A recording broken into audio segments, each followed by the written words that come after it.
Good morning, everyone, and welcome back to Dreadness. We are now going to look at shadow, dreadness in intimate relationships you're looking for horn. Panel 2. Welcome. So in this panel, we are going to focus on another aspect of Shadow's body of work, namely his sage advice on living every day and navigating intimate relationships. Throughout his career, we know that Shadow reflected on the strictures of conventional intimate relationships, inviting both women and men to reflect on their interactions with each other. Of course, he invited women to free up, as he does in Dan Shallon, or the protagonist in I Come Out to Play, who remain nameless. And he embodied her words when he said that she asked him, "You're dancing like you're afraid to touch me. I come out to play. Put your hand around my belly.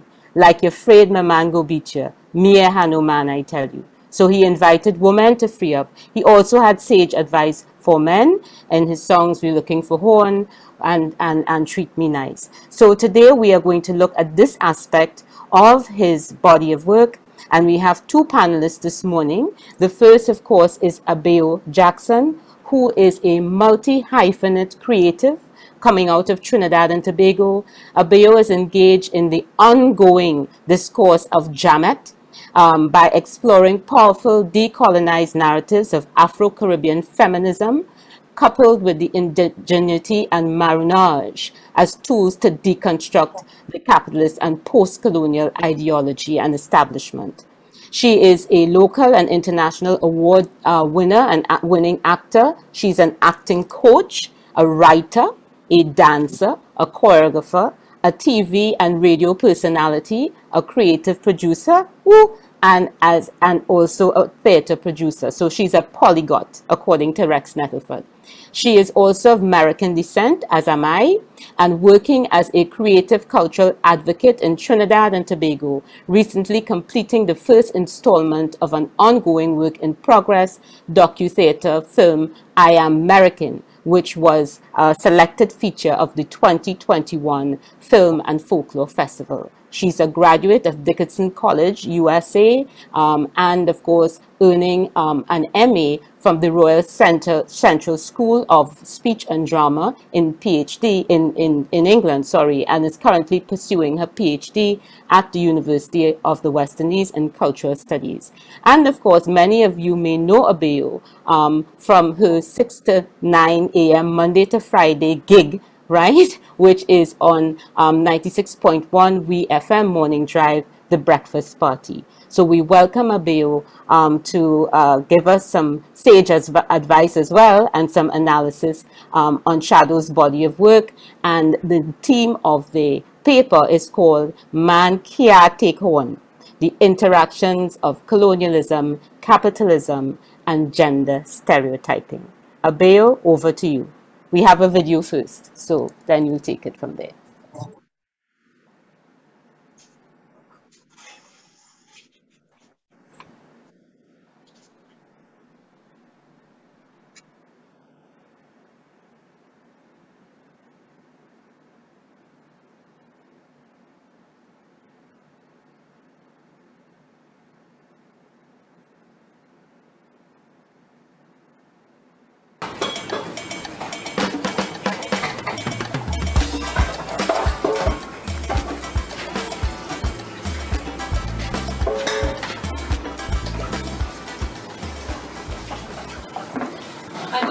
To get some new church shoes for Esther.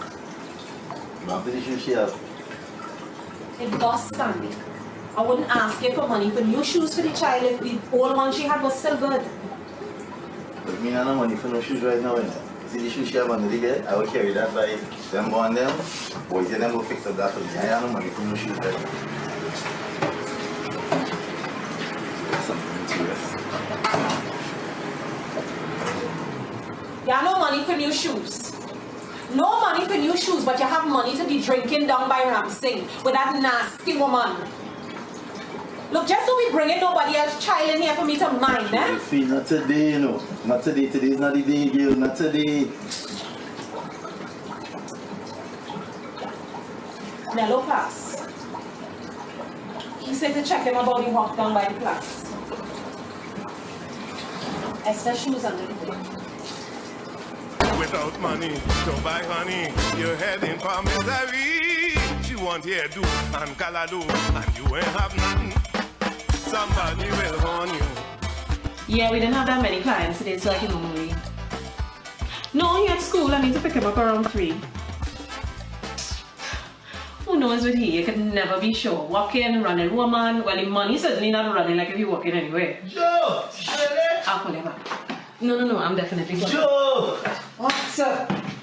What is your problem? I'm calling you. The whole complex heard you calling me. Yeah, so fast. It's for seeing. Stefan, what is your problem? No problem. I just want to go and pick. I just want to go and pick up Evan, Lee, and his sister going on with you. You have his fees?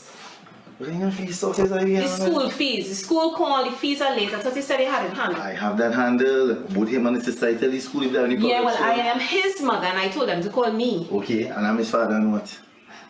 You sure? What that's supposed to mean? Nothing. Nothing. You don't have some kind of music gig today? Joy, I gonna get my standard. You see me, Annie?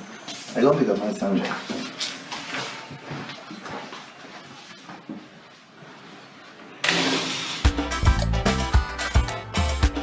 Yeah.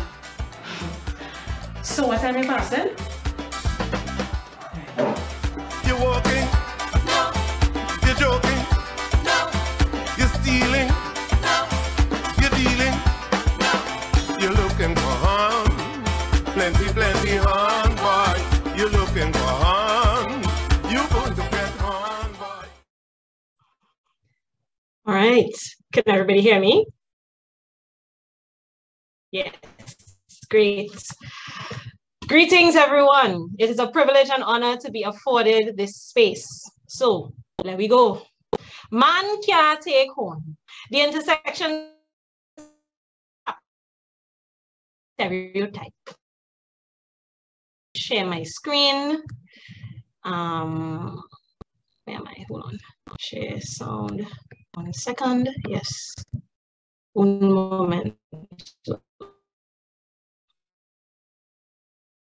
Oh.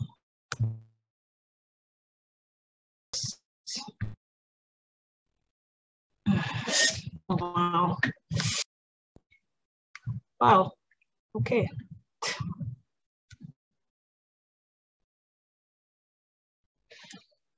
All right. There we go. That might be better.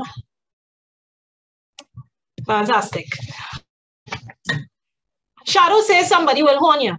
You better believe it. We are all a product of horn. I say anything big. It's either is the horner, the horny, the horn child, or the brother, sister, mother, father, friend, confidant of all three.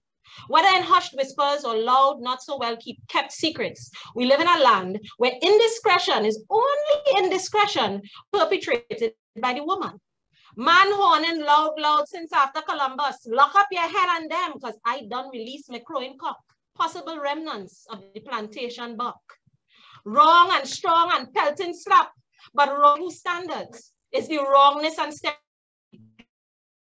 Who say monogamy is the thing? Las Casas, the book, Mary, Joseph, or the stepson? I feel with all of that, Joseph could disagree. It's a dread horn he gets according to the story. Well, now the whole thing turned wrong and upside down and woman is taking that. Best believe I will horn you back, especially when your pocket. Shadow says somebody will horn you. You better believe it. Somebody will horn you, and I hope you could take it, partner. I hope you could take it, partner, part that presents the problem. Because now it is just slap. It's bloody, brutalized, mutilated mayhem. We're picking and choosing what rules capitalism and colonialism say we have to follow when it's the whole thing had a mash up and start over. Shadow say you're looking for horn, plenty horn. But how exactly you just go looking for that? Viking Ding Dong horning first, Jiga's old dog, Nessa Preppy's hornback, contemporary soca, odes to what may be one of our most traumatic national pastimes, infidelity. We should have horning entered as an Olympic sport. The stories of some of us could tell of either being on the receiving end or if we be not honest, giving better than we ourselves get, then there are those of us who stand quietly by and watch it share like an unholy sacrament, while actively pretending we see nothing, because that is not the business. But there's one song, one that, like a cautionary epistle to the man them, stands head and shoulders above the rest. One that has become so iconic, it is the foundation on which most of the creative contemporary treatment of this licentious sacrilege stands. None other than the Mighty Shadow's 2000 smash hit Lookin for Horn. But we'll just call him Shadow, since he was never too big on the fan-bestowed mighty. This work will trace the sexual and political polarities between the genders as mirrored in the elements of misogyny and calypso. How are those narratives rooted in colonial and capitalist constructs still perpetuated and upheld within the form? It will analyze inheritance of those constructs serve to devalue both genders, who continues to benefit from stereotypes and gender lines, as well as who has borne the brunt of the service and resulting. The work of his ability in the tradition of the griot and philosopher through the dark witticisms of the midnight robber to take a bird's eye view of a landscape and weave a story that not only entertained, but craftily commented on a phenomena that continues to present day. Shadow, the mighty oracle. Attila Springer say in a love letter to the man on his transition that a shadow is a thing that appears when the light is obscured. It is the darkness that we are. It is our truth. Dear shadow, you will and are one of our truest selves, grappling with the reality of darkness while holding desperately to the certainty that we are also made of light. Born pre-independence 1941, Winston McGarland Bailey, his name, was a man both of and beyond his time, birthed from the belly of the cultural mecca of Port of Spain, Belmont, and then further forged in the mystic countryside of Tobago, teaching himself to sing and write calypsos while minding cows and goats in pasture. Shadow was decidedly other, alien. His first musical grounding coming from the jig, the reel, the violin and drum. Despite his family not initially thinking he could sing, he managed to leave a discography spanning 5 decades. His dread and terribleness as a griot, orator, and musical obeah man was rooted in his ability to exist in multiple realms at once. The then, the now, and the present continuous. With a voice that resonated like a wail directly from the ancestors and a persona-clad investments that paid direct homage to the midnight robber and literal blackness, the baseman from hell was one that left an undeniable mark on a creative landscape. It was a schizophrenic space grappling for self-determination while also dabbling in the image of the metropole and find validation and creativity. This creative space, this calypso space.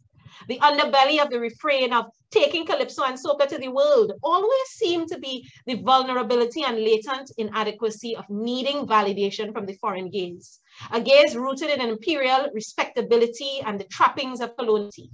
Shadow didn't have time for that.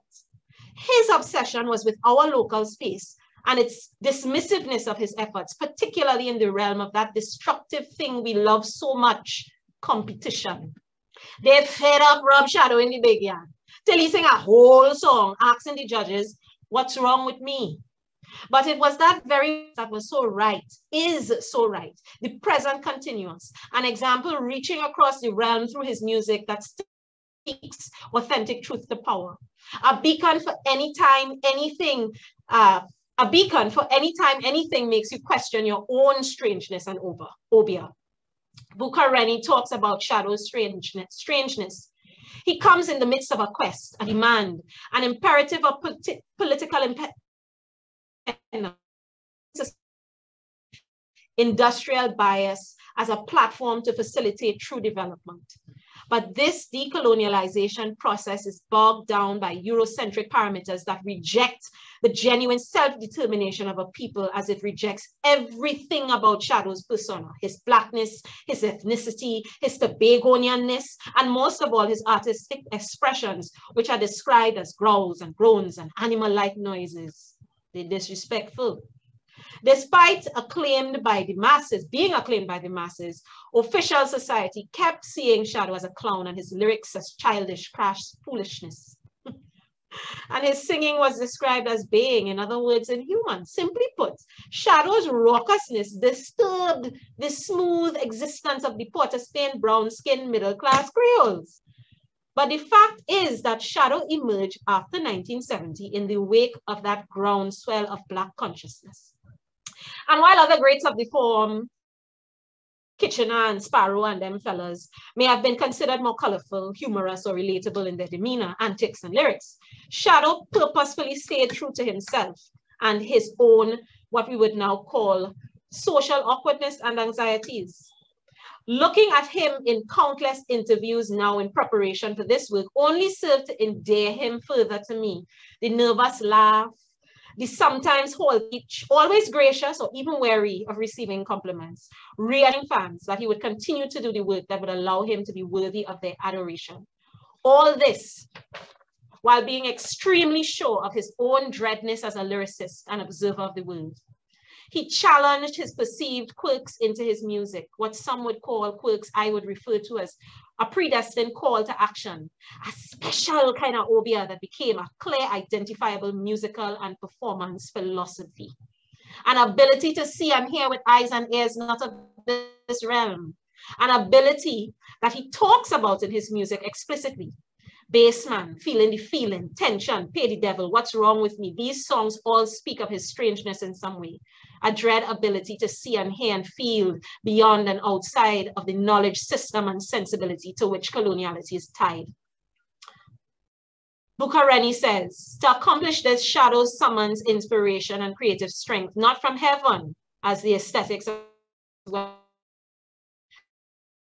Christians want to suggest, but with his grandparents, Elvin and Ellie Bailey in Lekoto, a village in Tobago, much associated with the African spiritualism of Obia and the atmosphere of which is detected in his music.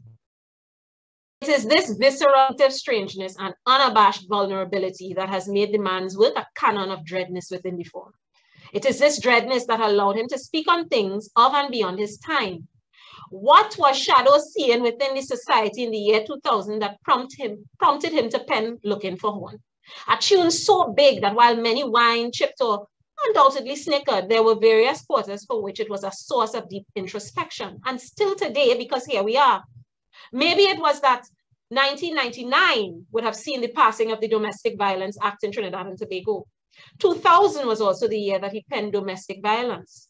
It cannot be that one song existed in a completely different world from the other.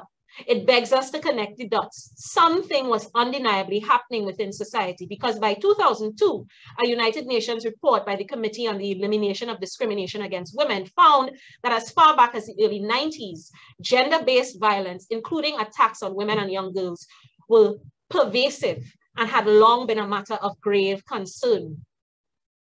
At the time, the government implemented a supposedly robust and comprehensive program to specifically tackle domestic violence.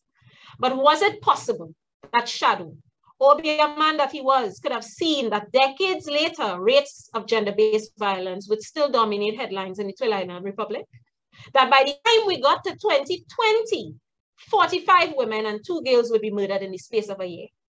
Was Shadow able to see that much of the gender-based violence and upheavals at that time would continue to spiral as a result of shifting power dynamics and an upsetting of the patriarchal framework we had been gifted through colonialism? This is not to say that we didn't long exist in a culture where it was perfectly acceptable to pelt 2-3 hurry hand to discipline and establish control. The difference in more recent times with power and financial agency dynamics having shifted from the man towards the woman, one can suspect that the slap or the need to lash out is not simply in that moment about maintaining control, but also about this continued loss of control. Bukareni also highlights that Shadow was the first Calypsonian who, in dealing with man, woman, and gender relationships in song, put the sexes on equal footing. And in fact, in most instances, placed the women in control of the situations and in a position to determine outcome, especially where their bodies and their sexuality were concerned. The concerning statistics of the now with regards to gender-based violence skewed in the direction of being perpetrated by men against women seems to suggest that man really can't take over. Whether it be a woman's real or perceived sexual indiscretion or desire to simply end the sexual liaison for whatever reason, there seems to be a statistically supported trend that proves mankind's inability to deal with bruised egos. The source ego being a desperate need to hold on to trappings that signal masculinity within Caribbean lived experience. The breadwinner, the head of the household, the sweet man or sexual stud, father of many, many children, keeper of many, many women, inability to control masculine sexual urges, having unlimited and unfettered access to women's bodies, gatekeeper of selective Christian dogma, the stoic man devoid of emotion except for drunken revelry or anger, all problematic real-life stereotypes mirrored in the music of that era that we loved so well. In 2020, 20 years after the release of Looking for Horn, 899 people, 649 women and girls, and 205 men and boys received support via the Victim and Witness Support Unit. By November of 2021, the figure was just 41 shy of the figure of the previous year. The statistics and studying on the reasons and rationales behind the continuous phenomena of gender-based violence. One of the more recent being a 2018 qualitative study by the Office of the Prime Minister of TNT with UN Women. Counts of victims begs us as a society to reassess where we've gone wrong. What have we missed? How are we socializing? And what generally do we need to break in the raising of our children, not just our boys, in order to elicit change? While our women may be the physical victims of our socio-political inheritance, our men have also borne the systemic abuse conditioned manhood, particularly Black manhood, from the time of the over-sexualized buck going from plantation to plantation at the behest of the plantation, shackling subservience to ideologies by inextricably linking it to the validation of man's humanity. As a result, anything that now threatens that familiarity could result in a disconcerting dissonance that may manifest violently. You're looking for horn, plenty. You ain't working no way. You ain't have a payday. You think it's so, the thing does work? You think it's so? Well, I wish you luck. Without money to buy honey, you're heading for misery. She want hairdo and callaloo, and you ain't have nothing. This song is a simple conversation between, let's say, a lovable uncle, whether by blood or otherwise, and a younger compatriot. The lyrics serve as a script, one that any good director cannot help but deconstruct. The rhythm, the actor's beats, another manifestation of the spaces of which the panel just spoke. The space is where the thought happens.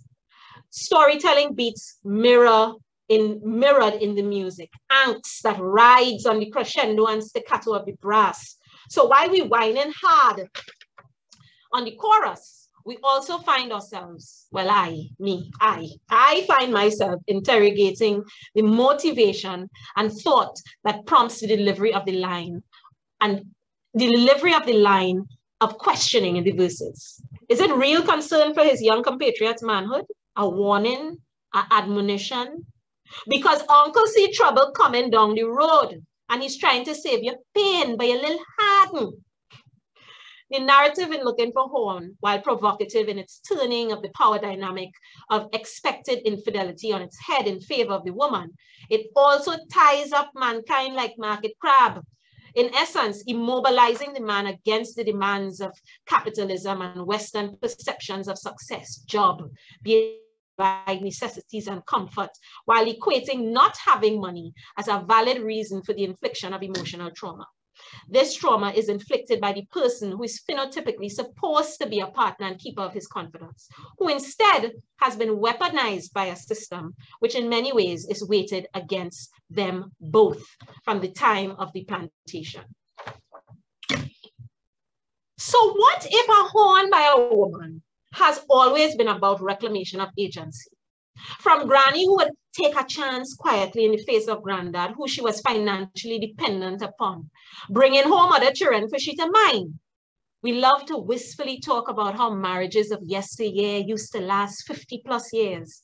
But no one talks about why Granny had to stay and how much outside woman she tolerates or how much outside children she mind. Fast forward to Mommy and Auntie, who were a little louder about the dalliances as they began to find their voices in the midst of forging financial independence. Plenty mysterious uncle and cousin who were most often good friends with your father. To the now millennial jamettes, for whom there is greater open ease and acknowledgement of sexual agency and body autonomy. So what really constitutes the parameters of a thread horn from both sexes? And why has it been that men can't take it while women have managed to navigate the indiscretions of men since time colonial without statistically concerning measures of bloodshed? The only reason I ain't take Esther and leave Stanley ass is because I ain't nowhere to go and I don't make enough cleaning and ironing to mind she by myself. But Stefan, you meet Joe one way and then once you change when all you get together, how the same fire you did like in the first place suddenly you can't take. She mouth too hot, she just dressed too sexy. But you meet she with the hot mouth and the sexy outfit, you too bold face. The scenes with Josephina and Stanley and Joe and Stefan of the ambiguous then and now scored with the shadow classic, which acts almost as a conscience of the piece, prompts conversations about agency and expected gender stereotypical roles. What knowledge or belief system determines those stereotypes? Who is the breadwinner? How much control does that give within the relationship? How is the financial agency linked to sexual agency? Then and now, what factors contribute to having financial agency? And has that dynamic changed and why? While the contrasting sketches do not explicitly explore the trauma porn of on-screen domestic violence, there could have easily been a very obvious alternative ending for both scenes, where I, as director, made a choice for both Stanley and Stefan in those specific instances to walk away. If only life was as simple as a directorial choice. As girls and women become more educated, outperforming our boys at school, emerging with better access to better paying jobs, more frequently jostling within the workplace for the very roles once upon a time only open to men, or even starting their own businesses, there was a shift. Shadow asked in Lookin for home. Employment before enjoyment? You learn trade? No. You have good grade? No. Is a smart man? No. A magician? No. But how reasonable is it to expect affirmative answers to these questions in an ongoing climate of exceptionalism within our colonial inherited education framework, where a minority across gender lines, but particularly so, a smaller percentage of our boys are succeeding in spite of systemic inequalities? We have long used the successful exceptions to justify the larger inefficiencies that we wish to continue to ignore or refuse to find the willpower to fix. Lancelot Brown addresses these concerns in a study on male academic underperformance in the Caribbean. The issue of male underachievement is not a recent concern. As stated in a conference report addressing male underperformance in the education system, the education process, the male identity crisis in the Caribbean and the resulting disengagement from the education process was brought to public attention all the way back in 1986. The pendulum had swung too far from them, the males, resulting in disequilibrium that was being observed in terms of male identity and achievement.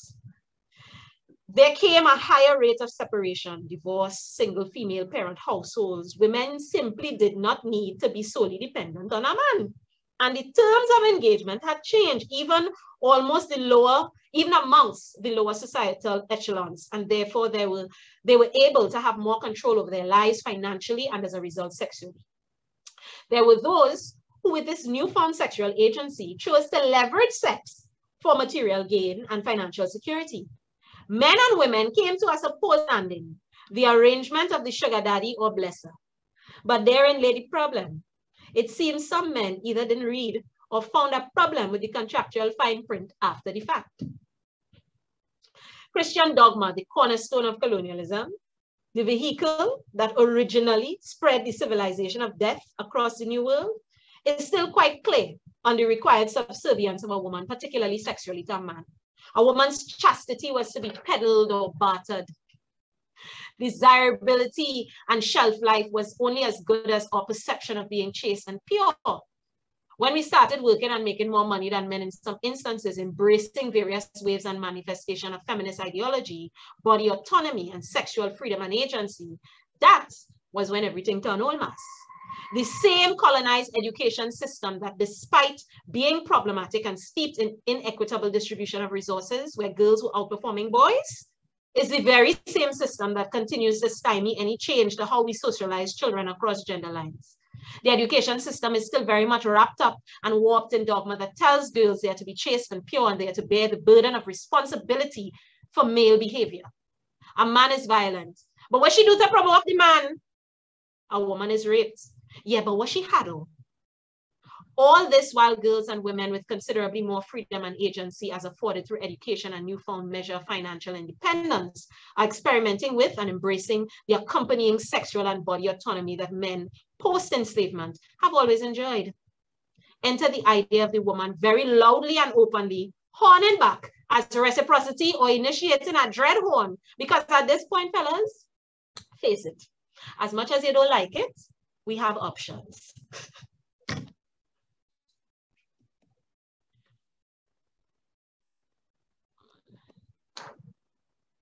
Oh, I missed a few slides, boy. Anyway, if we were to subscribe to Tony Hall's popular theater process, always played the midnight robber archetype, a perpetual mass within the music that acts not just as a societal conscience, but also as a guiding spirit or philosophy for the actor assuming the role. In this case, Shadow. His music and national internal dialogue, saying out loud the things we shudder to actually talk about or deconstruct. And so he chooses to have this musical conversation, not just imagine the young man who we somehow can see clear as day, but more so, it is the dread wizard from hell, a confidant and gentle mentor to every young man who may be missing that influence in their very real lives, lives that may not leave them with many options. The counterpoint of him being from hell, as opposed to coming from heaven, is always instructive. Hell being symbolic of that which accepted hegemony told us was bad, evil, other. His hell being a reparative space. Shadow fills a void of male mentorship, actively making a point of going in the other direction to widespread misogyny that existed in the Calypso form. There was no other male Calypsonian having these conversations so explicitly in song at that time. Storytelling had evoked the kind of dread vulnerability that this kind of discourse demands. The wizard understood that part of wizardry and wielding of obeah is healing and guidance. The genuine intent, still the disruption of status quo and power dynamic. There can be arguments, however, about the moral code attached to the concept of a horn from either of the sexes. Simple unkindness or mean-spiritedness. A messing with karmic forces. After all, 3 years later, Shadow's self is the one who sang the Horner Man Crying, where somebody horn the Horner Man, and what goes around comes around. And somebody horn the Horner Man. A Horner Man horn the Horner Man. A horn also forces dishonesty and spiritual trust. Then there's the physical condition of sexual diseases that comes with the excitement of double, all this that makes, there we go. It is all this that makes a horn so dread. Maybe we should be asking who or what system of knowledge decided that monogamy should be the absolute and any deviation is so grossly transgressive that it has the capability to be emotionally unhinging to the point of violence, particularly when perpetrated by a woman. Hello, colonialism and the trusty sidekick capitalism. Again, it is always without fail, them too. According to a new article in the Philosophical Transactions of the Royal Society, they say part of a special issue of the biology of cultural conflict Approximately 85% of human societies have permitted men to have more than one wife, and both empirical and evolutionary considerations suggest that large absolute differences in wealth should favor more polygamous marriages. When the 5 European metropoles and petty competition with each other, that they grandiosely labeled the Enlightenment, savagely imposed their will on an entire cross-section of the world, they didn't only bring with them physical disease, they also gifted us the dogma tied to their constant goal of wealth accumulation and individualism. Dogma that most times came disguised or communicated through Christian doctrine, which in turn then influenced laws in theoretically independent post-colonial spaces. The fact remains that ongoing coloniality renders the post-colonial moot. Christopher Shea, in Contemplating Monogamy and Capitalism, proposes that the unusual package of norms and institutions that constitute modern monogamous marriage systems spread across Europe and then the globe, because the packages impact on the competitive success of the polities, nations, and religions that adopted this cultural package, reducing the pool of unmarried men and leveling the reproductive playing field would have decreased crime, which will have spurred commerce, travel, and free flow of ideas and innovations. So you see, when Shadow actually asks the question, why you want to marry, and then follows with, you don't have no money, you ain't working no way, you don't have no payday, contextually, if even unintentionally, he hit the nail on the head with regard to the long politics attached to the Western idea of marriage that we inherited from the colonial project. Politics that is now further warped by sensitivities of gender dynamics. These peculiarities specific to the coloniality of gender politics are not singular to consecrated marriages, but to all population that wants to mimic marriage, even without attached legalities. Cultural critic specializing in sexual politics and gender says that marriage is an insidious social construct harnessed by capitalism to get us to make children, well, she says have kids, and work harder to support them. Her quasi-Marxist argument sees desire as inevitably subordinated to economics, and the practice of this subordination is immense.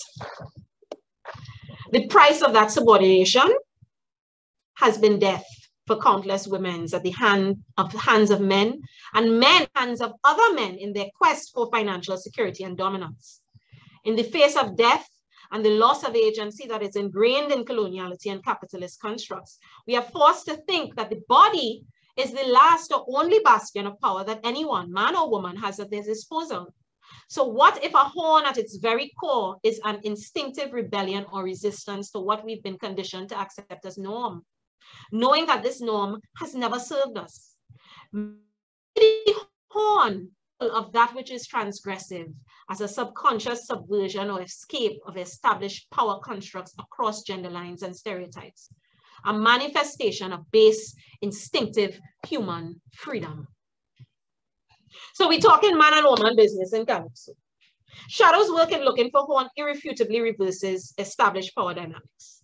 It was dry, witty commentary on what he had seen evolve in the society at the time, and answer in many ways to much of the still ongoing misogyny that exists in both Calypso and its then emerging younger counterpart, soca.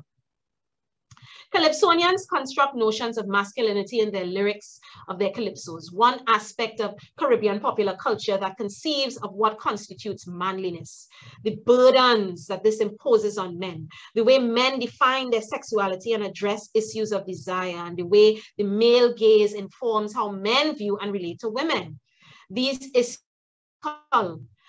and particularly so because they are fundamentally rooted in the culture of the region and have become an important part of the popular consciousness. The idea of constructed notions of gender in performance, in this case, the Calypso form, is a microcosm of the wider society. If gender is performed, constructed then is a performed construct, then one has to ask, what are the determined factors inside of that performance? I've already emphatically stated that all questions posed with regards to Caribbean lived experience can be answered, or at the very least colored through a framework of coloniality, its toxic first cousin capitalism, and all the resulting damaging stereotypes. Mass ban of every ism and inequitable malaise that has been ingrained into every system, racism, colorism, classism, sexism, weaponized dogma, and respectability politics. Calypso as a form of creative expression and popular culture, even in the 1970s, in the midst of the rise of the Black Power movement, when shadow emerged as a force from within. Abeo, you need to start winding up. Okay, right. Sure. Armed with his alter ego, Pharrell was a hotbed of intoxicatingly sweet, captivating toxicity, the majority of which was sung by men, luring the populace into a problem space that was struggling with the duality of being an actively subversive voice of the people, while openly objectifying and minimizing women to the sum of their parts.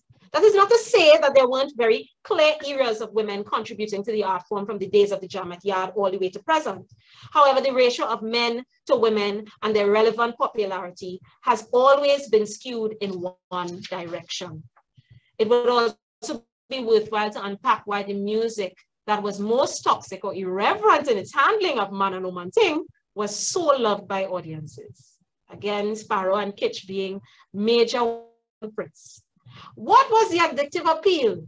But that is a deconstruction for another essay. Much of the catalog sung by men cast women in the role of manipulator, trickster, and in the same breath, taking jabs at African spirituality by calling her Obi a woman as a term of ridicule and derision. Shadow, in contrast, was never shied away from his role as a wielder of Obi within the form. These calypsos stoke the very real embers of conflict between the sexes for the purpose of entertainment. In contrast, that form was extremely aggressive about glorifying the man's sexual prowess as a measure of his worth. Authority on the subject matter, Gordon Roller, refers to this subgenre within the form as phallic calypso. Shadow largely went against this tide of misogyny in the music that was so easily championed by other leading pillars.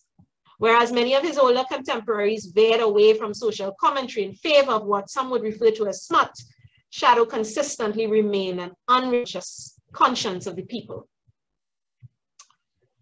In continued deconstruction of Looking for Horn, I examined the linking the worth of men to their ability to not just provide, but visibly wine and dine and keep up appearances of a particular lifestyle by any physical, emotional, or mental needs necessary, on even the threat of their own demise, as our related murder rates so gruesomely emphasize. You're working? No. You're no. You're stealing? No. You're dealing? No. Stealing and dealing on whose behalf? I'm going to skip this part, but I will let you think about that. Stealing and dealing on whose behalf? To wind it up, connecting the dots. Did Shadow write a simply constructed, sonically captivating, mindfully brilliant song that is a masterclass on social commentary regarding gender politics? Absolutely. It is not, however, immune to being troubled or problematized. In fact, its ability to be dissected to this extent is what allows various intersections to breathe within it. That every line can take us through the rigors of examining how a horn is not, in fact, just a horn, is testament to the completeness of the work. A horn, particularly in a Caribbean context of ongoing coloniality, is a minefield of human adaptation and response to the colonial project, the plantation economy structure that we lack the will to deconstruct, capitalism, and all the resulting trauma therein.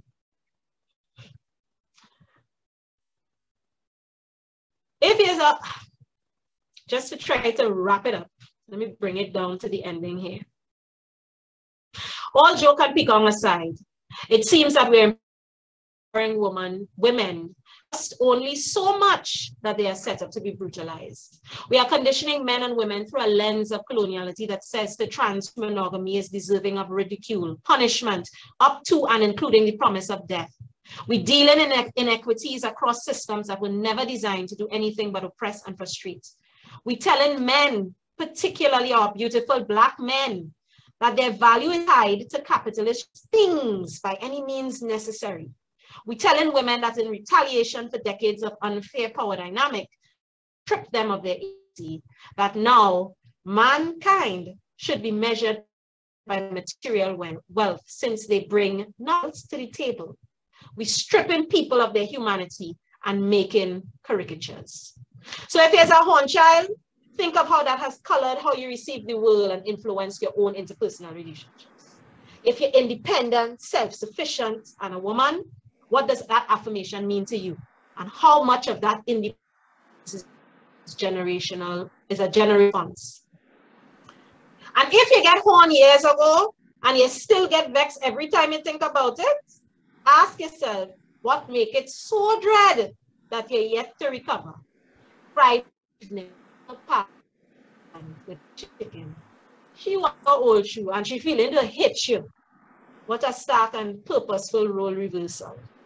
Somebody will horn you. You better believe it. I hope you could take it, Pat. Walk good, wizard. Walk in power. Thank you, Abeo. Thank you. Yes. Take a breath.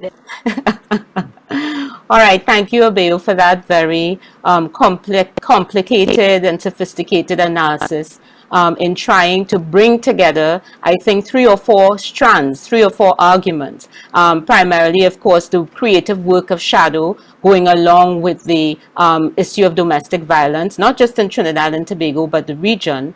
And of course, the development of men and women, the arc of their development over time, and positing all of those in terms of our history of colonialism, enslavement, indentureship, and so on. So thank you so much for that. And of course, we'll take more questions in the Q&A. But right now, I want to turn the discourse over to O'Neill Jackson, who will probably talk to the male side of the equation. O'Neill is a PhD candidate in history at the University of the West Indies. His research explores the social and cultural histories of Caribbean societies, issues of identity, and the intersections of gender and sexuality. His work has appeared in Women's History Review and the Tooth Moon Caribbean Journal of Cultural Studies. O'Neill is going to talk to us about I Have a Message to Give You, the Mighty Shadow counsels men on affairs of the heart. O'Neill, over to you.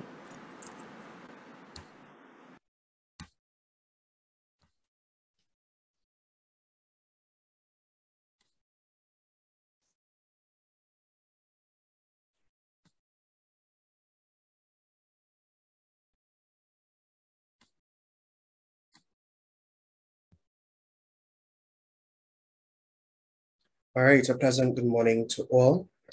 This paper is titled, I Have a Message to Give You. The Mighty Shadow counsels men on affairs of the heart.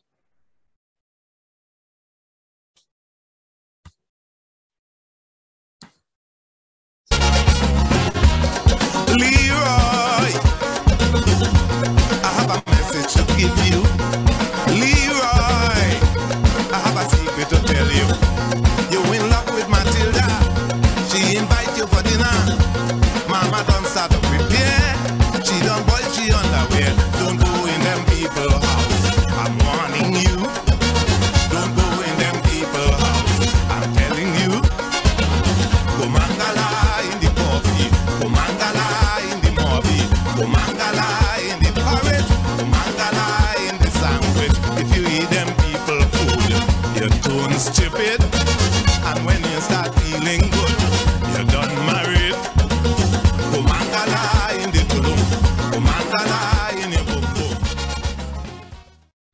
In this calypso titled Gumangala, one of the popular tunes from Shadow's 2002 album, he cautions a young man named Leroy against visiting a particular house for fear he may fall victim to obia.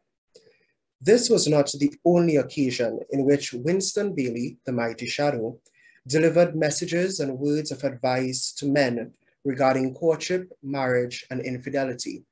In fact, some may argue that the Mighty Shadow tackled the topics of love, intimacy, and male-female relationships from all angles, smutty tunes to songs that brilliantly captured the risk and sometimes ridiculousness of love. This paper examines the manner in which the Mighty Shadow used calypso as a vehicle for commentary on navigating the ebb and flow in intimate relationships. This paper is located within the analytical discourse of calypso's dealing with male-female relationships, romance, and unreciprocated love.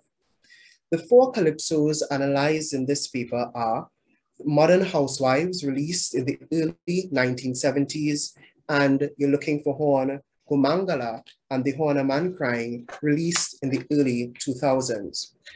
The arguments made in this paper rest upon content analysis of these 4 calypsos and an interrogation of newspaper articles, interviews, and scholarly works by Gordon Rolle, Patricia Mohammed, and William Aho and Louis Regis. This paper contends that over time, Shadow's calypso, which address intimate relationships, became more nuanced and often spoke to men and positioned them as the subject of his renditions. Using this approach, Shadow meaningfully contributed to constructing and deconstructing Trinbagonian masculinity, notions of gender roles, and male-female sexualities, resulting in far-reaching social and cultural impacts. Throughout the 20th century, many Calypsonians tackled the dynamics of male-female relationships. Women were frequently the subject of these calypsos. Scholars such as Olive Senior and Anna Gotterich argue that outside of their mothering roles, women were frequently portrayed as scheming and were the objects of humiliation and negative representations in what they considered the crudest terms possible. William Aho's examination of calypsos performed during the period 1969 to 1979 revealed that 1/4 of all the calypsos dealt with male-female relationships, and nearly all of these were negative to women. It is within this time period, the 1970s, that Shadow's Modern Housewives must be understood. Shadow explained, "These modern housewives, these people could take lives. This is a problem I can't solve. They really don't know what is love. Anytime they're married, they start playing wicked. And you cannot lash them at all, for this is a woman's world. And now buy me 2 balls to play me golf and meet me girl kissing up Rudolph. I turn and I hit the woman a cuff. Somebody next door ball out, that's enough. Now I let her go, she run for a blade. I want to sleep, but me shadow afraid. Whole night I ain't close me eyes at all. Afraid if I sleep, she cut off me balls." In this verse, Shadow adopted the traditional misogyny and mistrust of women typical of the male Calypsonian in the early to mid-20th century. However, the verse captured the casualness of intimate partner violence that often characterized male-female relationships during that period. Violence was often the result of a bruised male ego. Professor Bridget Burton, in her examination of the culture of violence in Trinidad and Tobago, highlighted that wife beating was common among all social and ethnic groups and practically went unchallenged, uncriticized, and therefore viewed as normal. Nevertheless, Shadow, being a Calypsonian who skillfully studied and presented the sentiments of the time, also indicated a shift in the gender order whereby these modern housewives were retaliating and neighbors were voicing their displeasure with acts of violence, towards acts of violence, sometimes by simply yelling, "That's enough."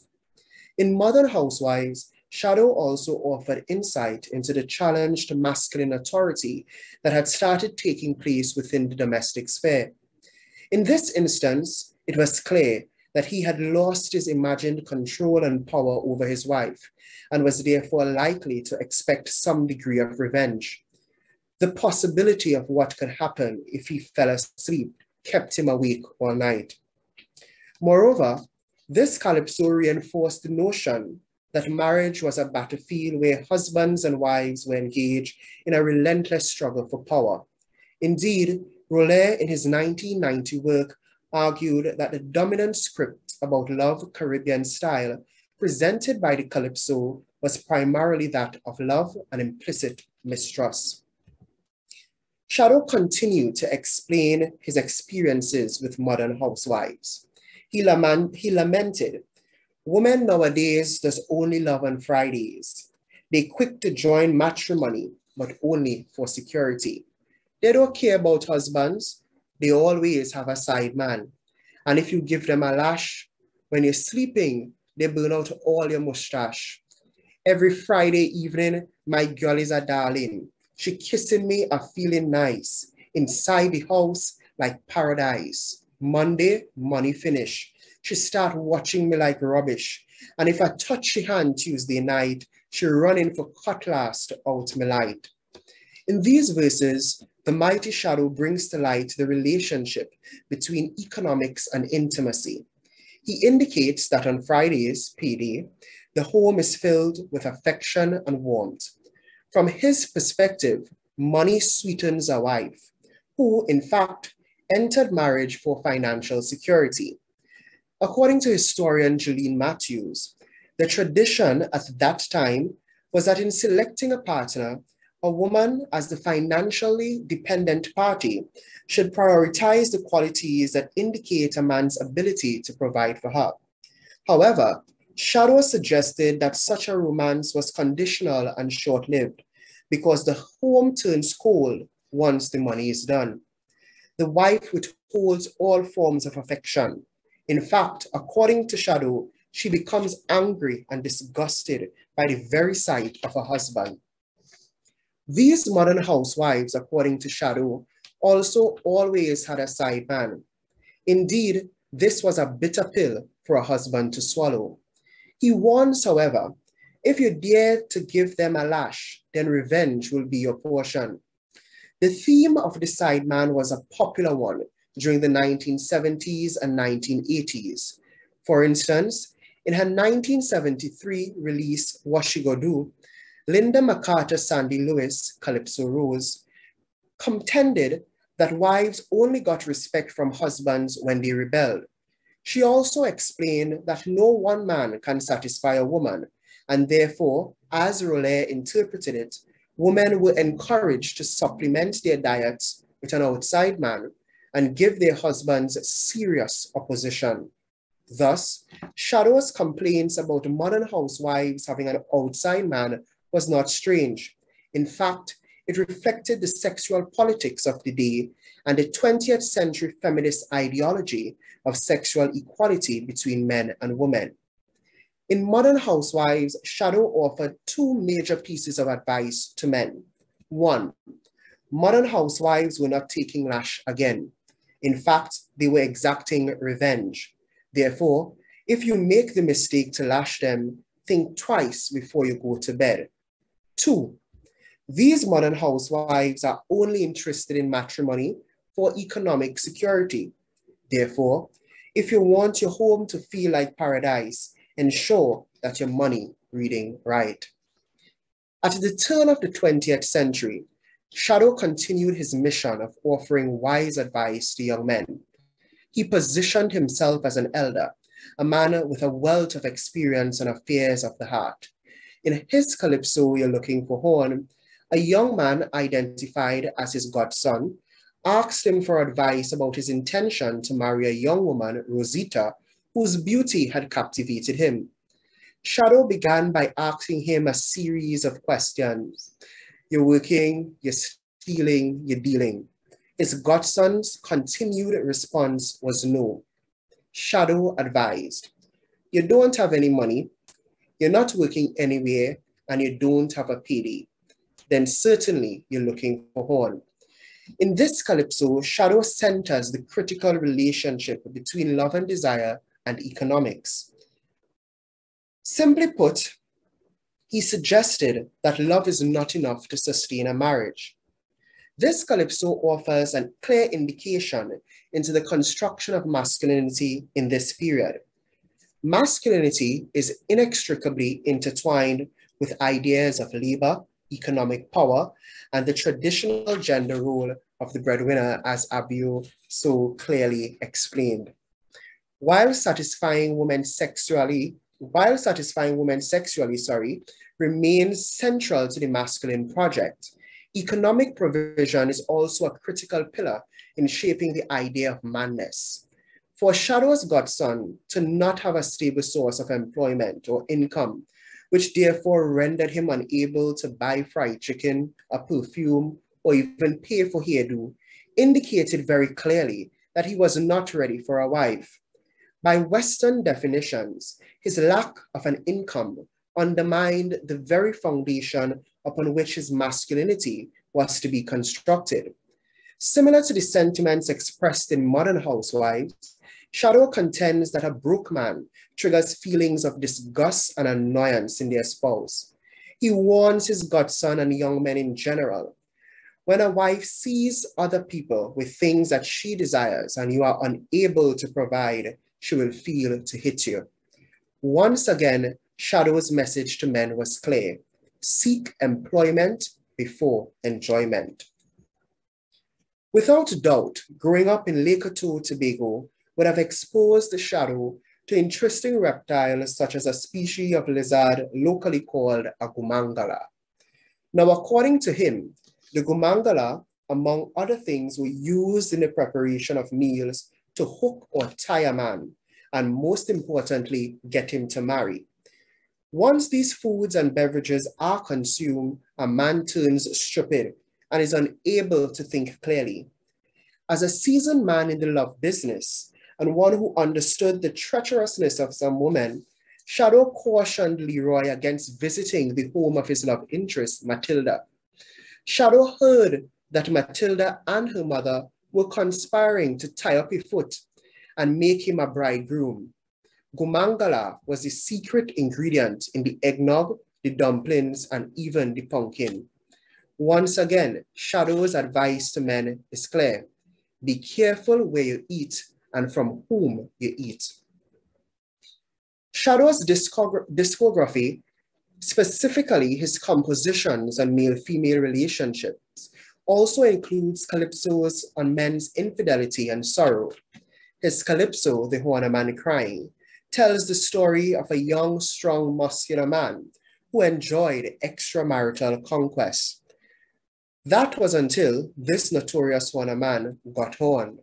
Shadow lamented, he used to be happy when he horned somebody else. Since he get a good horn, I see him cry like he now born. The big man getting on like a child. He needs something to make him smile. That same woman he used to horn is the same woman that make him bawl. In this calypso, Shadow highlighted the performance of masculinity, what Rosalind Miles defined as a man's attempt to establish his superiority over other men. The notorious Horner man was boastful about his sexual prowess and his ability to distress other men by engaging with their women. However, cultural scholar Gordon Rollet explained that masculinity is associated with championship. But what happens when the undefeated champion becomes the loser? Well, according to Shadow, he bore like a newborn baby. Indeed, it has been argued that the deepest humiliation is reserved for the man whose spouse has horned him in a manner in which the public becomes aware of his failure as a man in quote-unquote controlling his wife. His wife engaging in extramarital affairs was an attack on his social honor.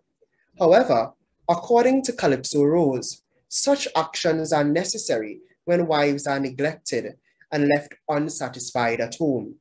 In this regard, Shadow's advice to men aligns with the recommendation given by Rose in her 1987 tune, Sideman Suite. She counseled, don't believe when you're out there cheating, your wife ain't horning.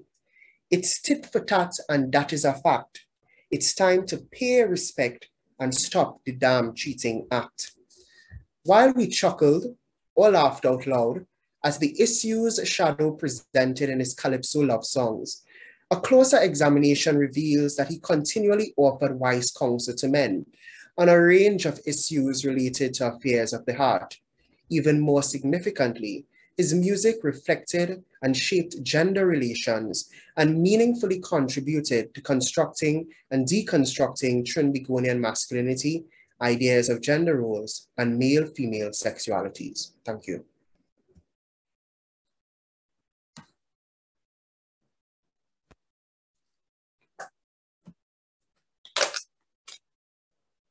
Thank you very much, O'Neill.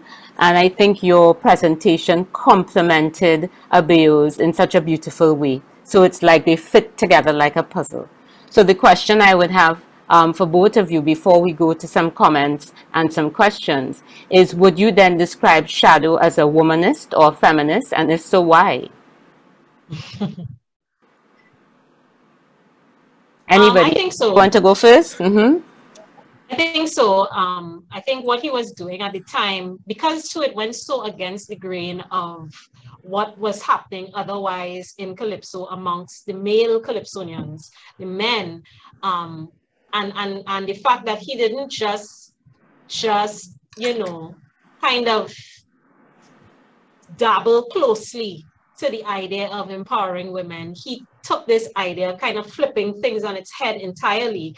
I mean, he may not necessarily have referred to himself as a womanist or a feminist, but I think in this now time, we could definitely think that within the canon of his music, there is that element of womanism, for sure. Great. O'Neill?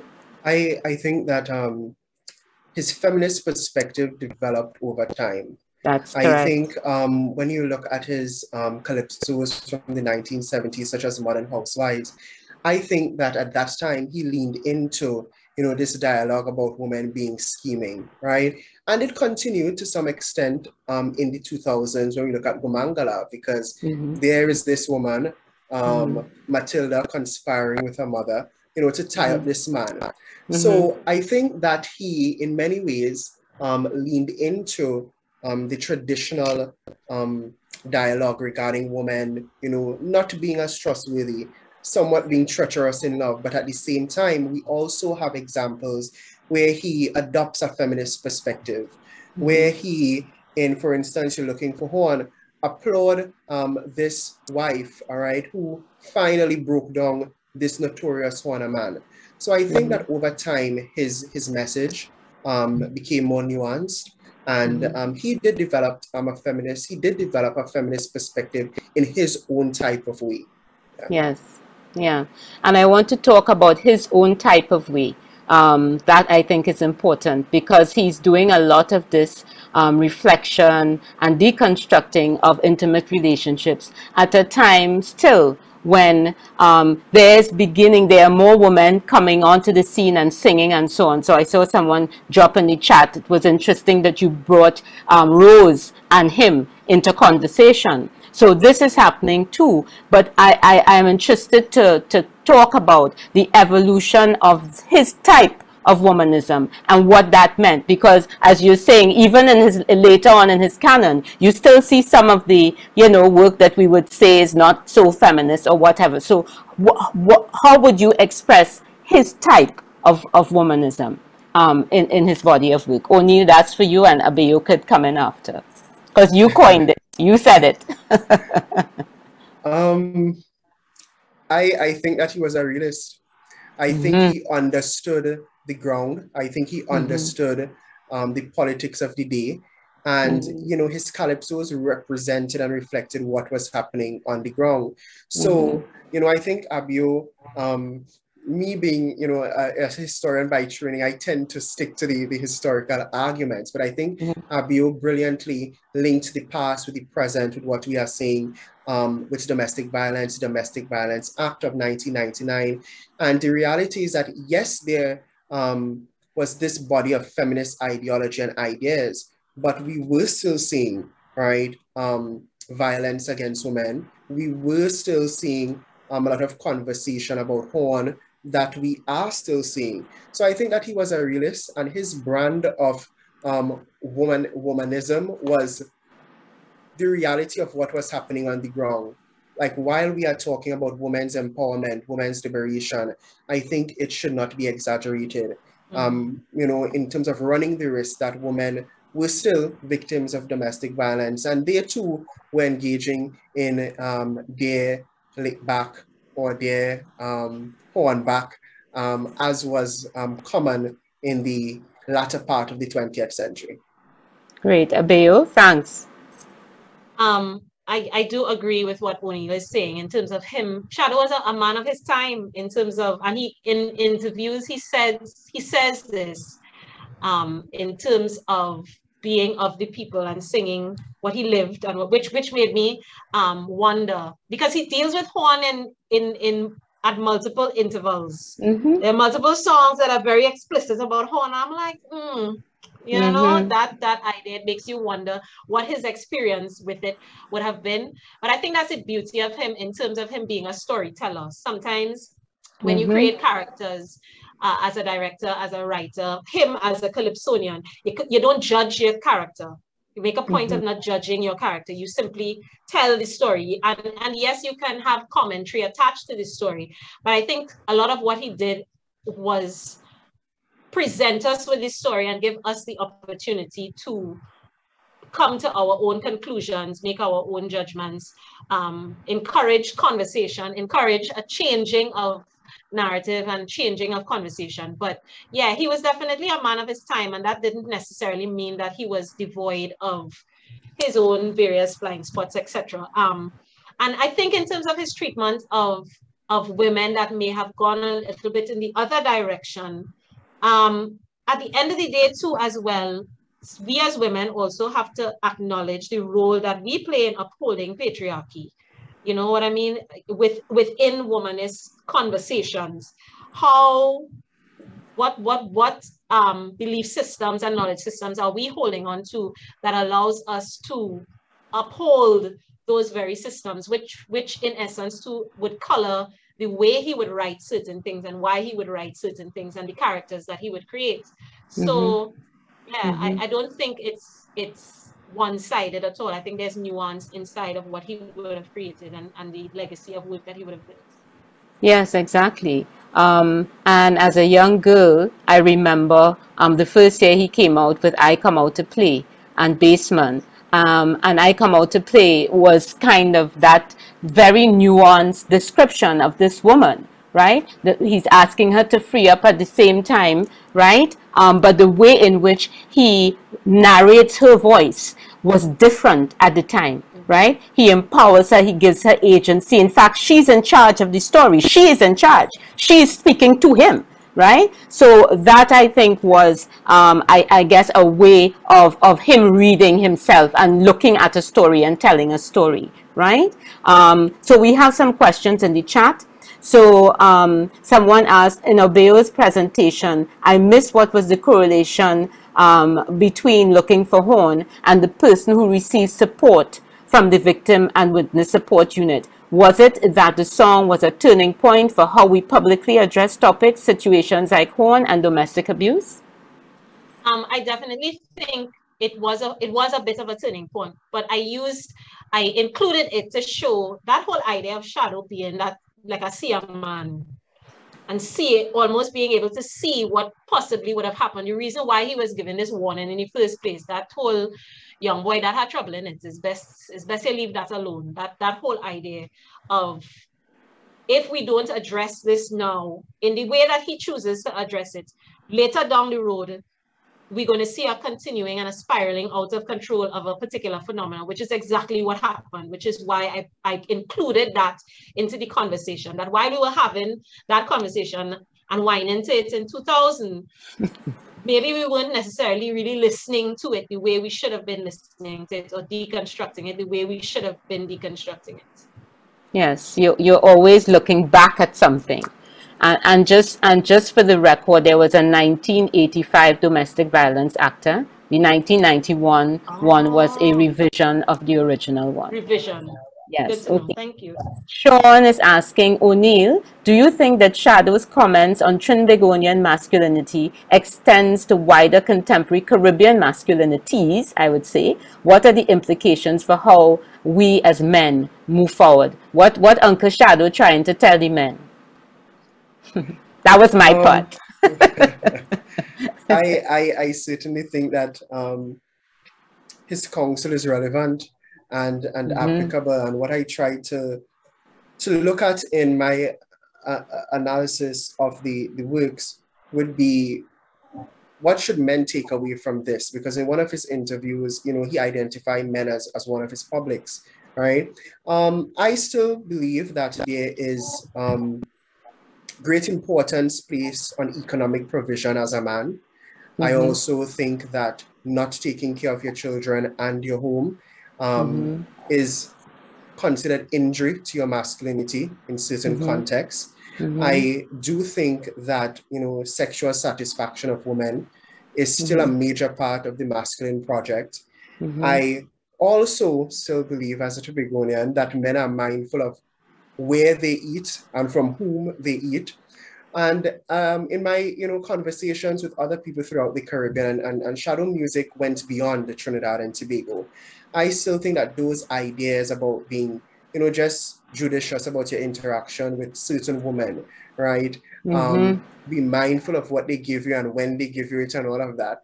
I still think it shapes contemporary Caribbean masculinities. Yeah.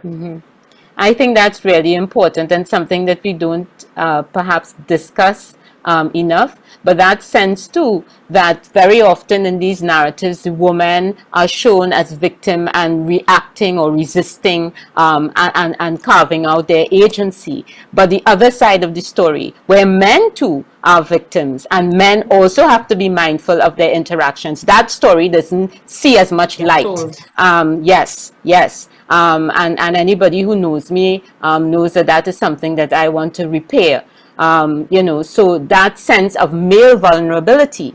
And the question for me then is why, you know, we are so afraid of talking about male vulnerability. Yeah, and what that has to do is we are seating all of this in the long durée of colonialism and capitalism and our histories of indentureship and enslavement. Why is that so difficult, both for men and for women, to talk about male vulnerability? So I think the question that Sean asks there is important, and I think that is something that we need to be thankful to Shadow for. So if you go back to I Come Out to Play, he's the vulnerable one. Right, he is the one, right, that she is messing with, right, and he's able to talk about that vulnerability easily, with ease, and I think that is something you know, requiring our you know, attention. Yeah. In terms of male vulnerability, one little part, because Dr. Burke knows I have a problem with limits. Part that I left out. You do? Was Never. Not aware of that problem. At all. In terms of the vulnerabilities as it relates to capitalism and what it has done to men, particularly Black men in marginalized communities in this space, and it's so linked because it's kind of it's quite clear. I just feel you just kind of pick up who this young man Shadow is talking to, who he is his and where he fits. Like you could feel it. And when we think about capitalism and when we think about how this society is structured and how the economy works and the parallel economy that really supports this republic in which we live that we don't necessarily always openly talk about, and how that correlates to communities that are marginalized and those communities that are siphoned into a network where the lives of Black men become dispensable. They become they're expendable, and that's a level of vulnerability that is linked back to this idea of wanting to provide and being pressured to provide. So we want to do it by any means necessary, and then as a result, we get involved, literally put our lives in danger, and exposes us, our communities, and generations to come, leaves us with a legacy of blood and death that is clearly a continuation of the coloniality that already exists. Why are those communities placed in those situations? How does that relate to the politics? Most of those communities being strongholds in terms of when we think of the politics, etc. Why does it exist? And once we talk in politics and we talk in stronghold, we talk in financial. And once we talk in financial, it takes you back to the history of how the whole idea of financiership emerged.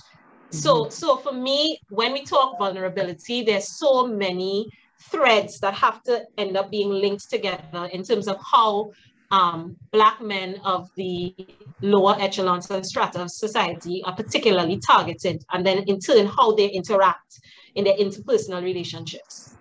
So the political economy of the male Black body. Really? right? Especially Let me write that down. is important in the discourse, and that is what Shadow did in You're Looking for Horns, right? He laid the political economy bare, right? So no woman going to want you if you ain't working.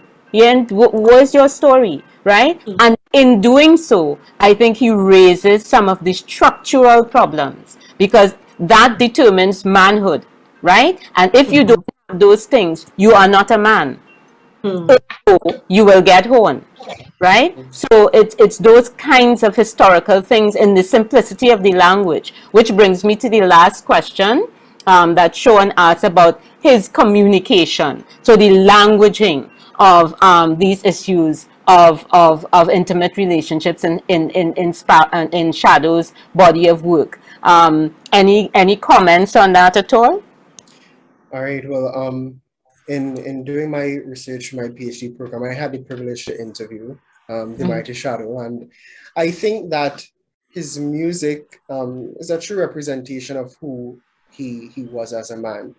His language very clear, concise, simple, and I think that he was always, well, from the interview that I had with him, he was mindful of his publics, all right, and he wanted his messages to be interpreted by the grassroots. So I think that his use of language was a key feature of his work that allowed the message to be received, all right, by all groups in society. Yeah. Good. Abeo, any closing comments on the languaging?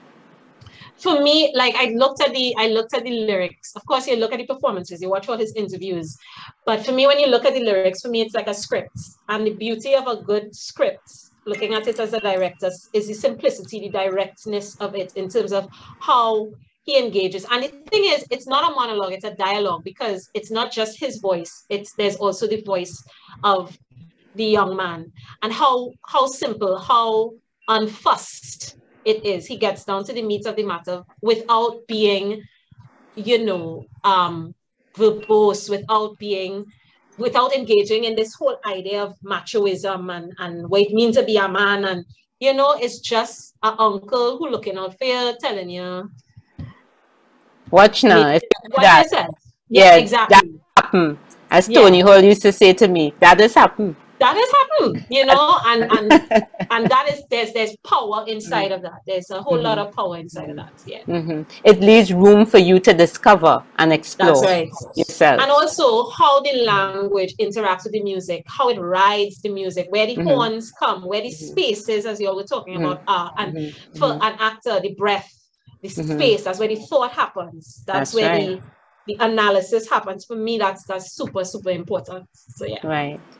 Great. Well, thank you so much, Abeo and O'Neill, for helping us to understand and unpack the idea. Sorry, that's my phone. Helping us to unpack this very important issue of intimate relationships. And we need to kind of talk about that some more and look at the culture and the popular culture to kind of understand where we are as a society. In terms of these discourses of intimate relationships in the Caribbean. So thank you, everyone. We come back at 1 o'clock, so in about 30 minutes, with panel 3, which is being shared by Sean Samad, and we'll delve a little bit more into the style, the structure, and the representation of Shadow's music. So we hope that you will stay with us, and that you will stay with us for the lunch period. We have some videos, we have some music, and so we expect that you will come back at 1 and stay with us up until the end, Dingole dance party, because we have to dance. The man wanted us to move, right? So we will end that way. So thanks, everybody. Over to Master Control. Have a good lunch and join us again at 1. Thanks.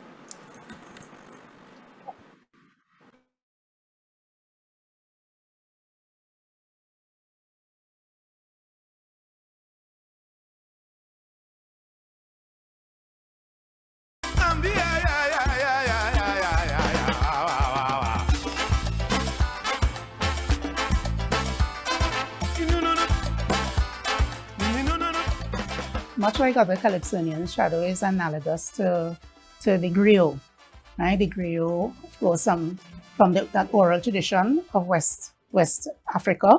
Okay, so for example, the Igbo people of Nigeria, you find that the griot is usually male, even though you do have female griots, and the griot serves multiple roles as storyteller, poet, musician, advisor, entertainer, counselor, for example, and also as a repository of cultural values and mores. I sat and I asked myself, what is life? Why all this struggling to survive? What is the sense in being alive? With those things that are passed down to other generations. And the Calypsonian really serves a similar purpose. If you're dead, you don't even know you're dead. What is life? Can anyone around give an explanation? What is life? Life is something.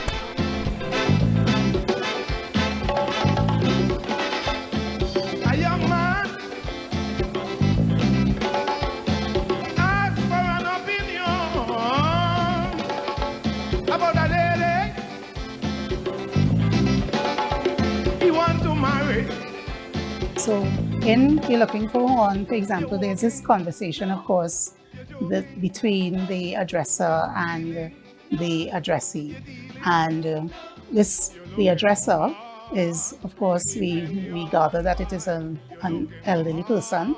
With regard to the conversational maxims, those maxims of relevance, he's relevant, right, of quality. He's saying the truth.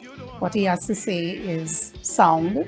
For example, with regard to quantity, he's saying exactly what he has to say, no more and no less. With regard to the maxim of manner, he's very direct, not obscure in what he's saying. So again, linking to that idea of being very bold and being very direct.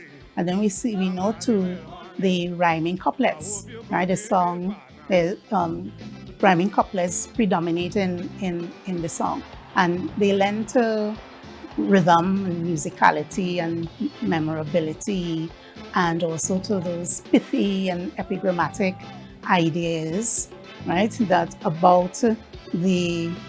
really important, because it's about the suitor, this suitor who lacks that readiness, good, and he lacks the qualities and the readiness to be a husband and to support a wife. He has no qualifications, no job, no money, for example. And this is really the thematic thrust of the song, good, which is really about financial security being integral to marital success.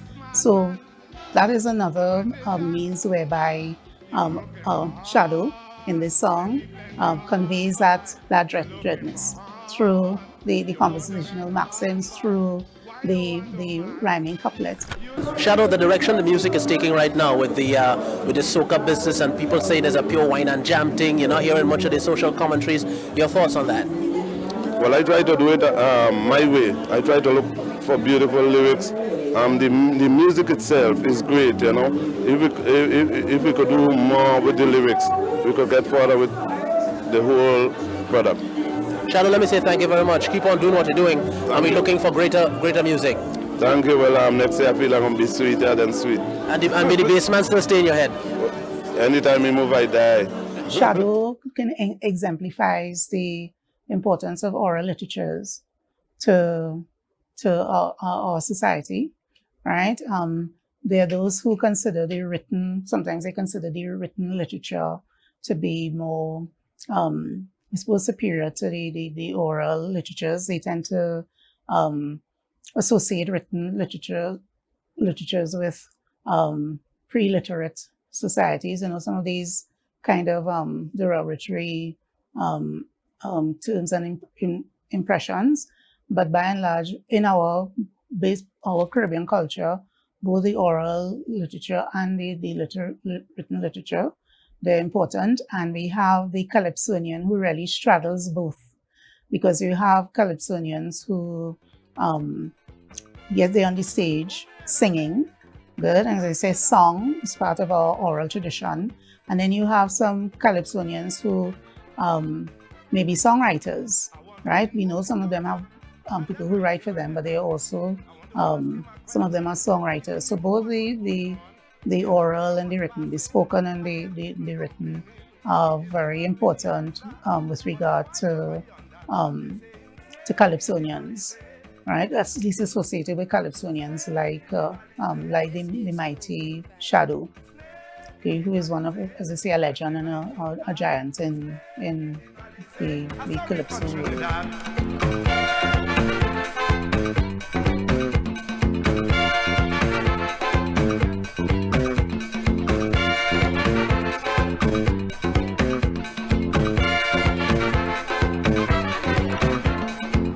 In the country, man, they worse than my people. When they making the racket, they just dress up in nice jacket. Some big fat mackerel, drink out the oil in the oil well. I don't know how they found the key, but I hear they empty the treasury. Snake in the valley, snake in the valley, snake in the valley, and they biting hard. Snake in the valley, destroying Trinidad.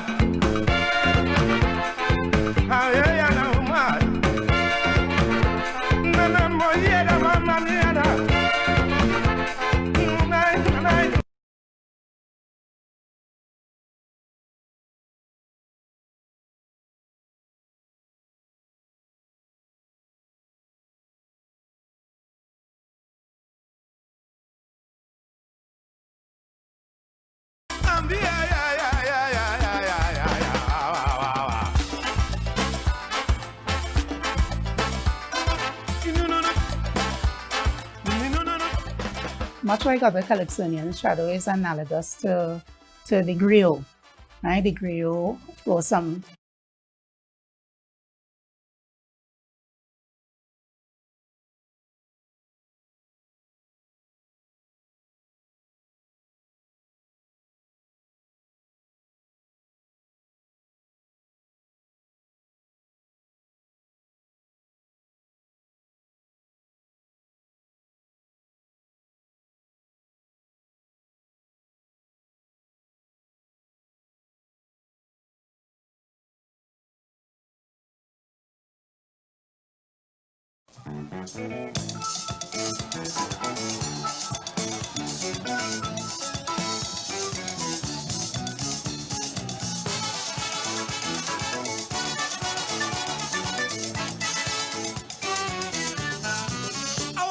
to forget Calypso, to go and plant these in Tobago, but I am afraid I can't make it great. Every night I lie down in my bed, I hearing a bassman in my head, a bam, bam, bam, bam, bam. Dance has been the oldest art form, and it is very important in creating expression, in showing expression, right? And throughout the Caribbean, it's one way of connecting. I think it's one of the first ways of really connecting, right? Because when you think about it, the dance in particular, right? If you think back from slavery time, right, going through, the dance has been the thing that really bring the people together. I see Shadow as one of the only, if not the only Calypsonian that his lyrics, his movement expresses his lyrics. And I think it's because it's so earthy, that's why the movement expresses his lyrics. You know, when you listen to some of it, you have to listen to the words, right?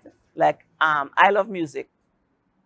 And when he starts with I love music, the first thing that you see is that open expression of the body. I love music, plenty music. I love party, endless party. And when the music tight, and I feel alright, and I'm having fun. Let the music play on. The body is open, the arms are open. That's an open expression of enjoyment, of happiness, right? And that is how much how we love music. It brings him joy, it brings him happiness, right? It's the same thing with like Dingole. A lot of the movements that you would see that he does, it comes from basically inside and he expresses it out to everybody. So you can't get away from that.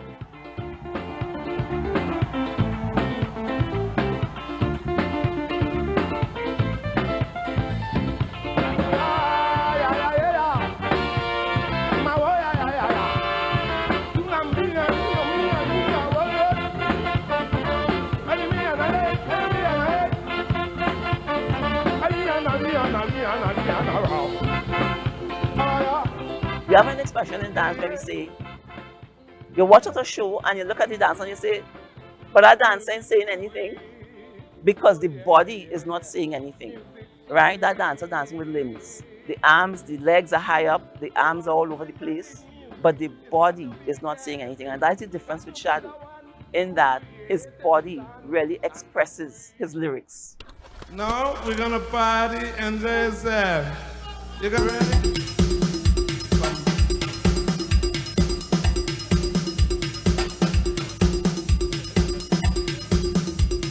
Attention. Attention.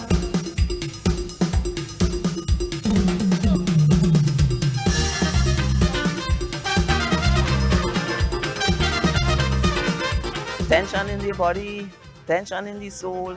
And when you look at his body frame, you could feel the tension from within, because his body is set in one space, and it's just a matter of the pulse of the rhythm that is moving the body in some way to show you that tension. When the tension fly away, the arms give you that expression, right? And that's one of the things with Shadow.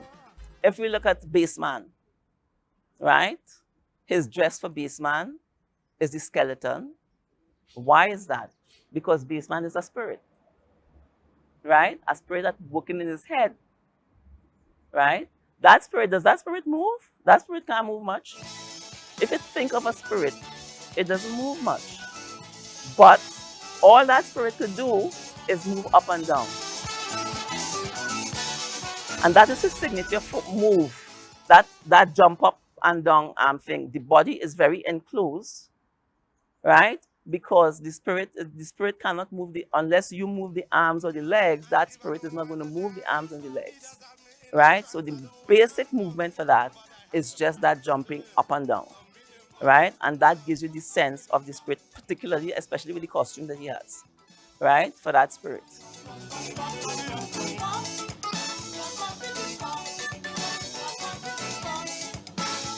As far as the Dreadness is concerned, I mean, his persona, when you take the persona in the sense of look at the whole, from the face, going right down to the toes, if you want to call it that, right?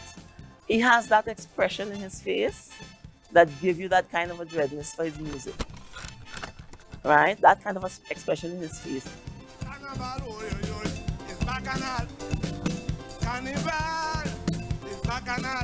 Mama dancing, Papa dancing, brother dancing, sister dancing. Most of the Dreadness for me is in the expression in the face, right? If you listen to some of the calypsos and you look at him performing some of the calypsos, you have to really see, you know, you see the joy and happiness in his face, first and foremost, and then you also see that Dreadness in the expression. You know, how he would carry his eyes downwards, how he will turn his head sometimes, right? And that is where that is his specialty, I would say. That is his specialty, that he could express these different things in so many different ways, right? That the audience is attracted to. They got no friends, they got no enemies. Everybody, dingle, dingle, dingle, dingle. If you close your up or you do both up, you could still